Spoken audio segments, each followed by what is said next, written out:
என்ன மாப்பிள்ள பாச என்னடா பண்றா? புதையலுக்கு இடையில எதுவும் புதைச்சு வச்சுக்கிறியாடா? அப்படி கட்டிலுக்கு விட்டு பார்த்துட்டு உட்காந்துருக்கா.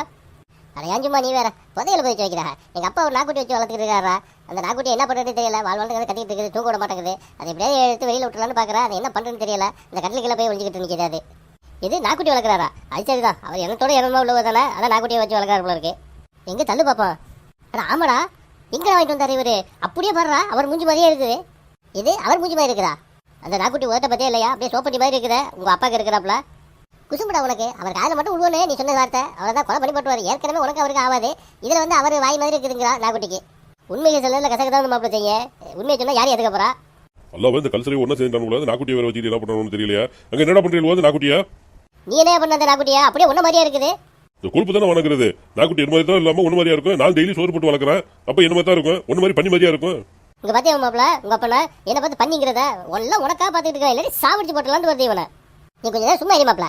ஏப்பா தனியாக பண்ணிட்டு இருக்கிறியா? இந்த வயசுல இதெல்லாம் தேவையா உங்களுக்கு? இந்த நாக்குட்டி வச்சு வளர்க்குறது வாழ்வாழ்ந்து கட்டிட்டு இருக்குது, தூங்க விட மாட்டேங்குது. எங்கேயா தூக்கிட்டு போய் விடுங்கப்பா. நீ சின்ன பிள்ளைல வாழ்வாழ்ந்து கத்தலையா? விடிய விடியா தூங்க விடாம அதெல்லாம் நாங்க சைச்சுக்கிட்டு ஒன்று வச்சு வளர்க்கலையா? அன்னைக்கு நாங்க இது மாதிரி யோசிச்சிருந்தாக்கா உனக்கு தூக்கிட்டு போய் வெளில போய் போட்டு வந்துருந்தாக்கா நீ இப்படி வளர்ந்து பேசிருப்பியா? என்ன மாப்பிள்ள இப்படி சொன்னாரு இவரு? அவர் சொன்ன இந்த ஒரு வார்த்தைக்காக நீ வந்து பலார்ந்த கண்ணத்துல விட்டுருக்கா அவரை. போயிட்டு வர விடு மாப்பிள்ள, பெரிய மனுஷன். என்ன மாப்பிள்ள இப்படி பொசுக்கு சொல்லிவிட்டா? கோவப்பட்டு பலார்னு கண்ணத்துல விடுவான்னு பார்த்தேன். பெரிய மனுஷன் பாவுன்னு சொல்றா. இவெல்லாம் ஒரு பெரிய மனுஷனாடா? இவனை போய் பெரிய மனுஷன் சொன்னா பெரிய மனுஷன் என்ன சொல்றது? நான் அப்ப பாத்துக்கிட்டு இருக்கேன். என்னடா வாடா பண்ணு பேசிட்டு இருக்கா? அப்படியே வர கோவத்துக்கு கழுத்து பிடிச்சி நெரிச்சு போட்டலான்னு வந்து ஒண்ணு. இது என்ன கழுத்து பிடிச்சி நெரிச்சு போட்டுறியா? நீ சரியான ஆம்பளையா இருந்தா என்ன கழுத்து பிடிச்சி நெறியா பாப்போம். அந்த பாவத்துக்கு நாளாவ விரும்பலாம், போய் தொலை. ஓஹோ, அவ்வளவுக்கு தைரியம் ஆயிடுச்சா? இன்னைக்கு ராத்திரிக்குள்ள ஒன்னையும் இந்த நாக்குட்டி ஏதாவது ஒன்று பண்ணல, என் பேரையே மாத்தி வச்சுக்கையா?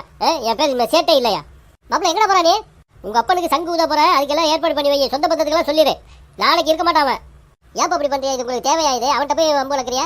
அவனே வந்து மோடு முட்டி மாதிரி உள்ளவன், மூல வளர்ச்சி இல்லாதவன். ஏதாவது பண்ணிட போறான். கத்தியை கட்டி எடுத்துட்டு சொல்லிட போறாங்க உங்களை. அவன் கத்தி எடுத்துட்டு வந்து சொல்லுவானோ இல்லையோ, ஆனா நீ நல்லா என்ன பேங்க் காட்டுறாடா கத்தி எடுத்துட்டு வந்து சொல்லிடுவான் அப்படின்ட்டு.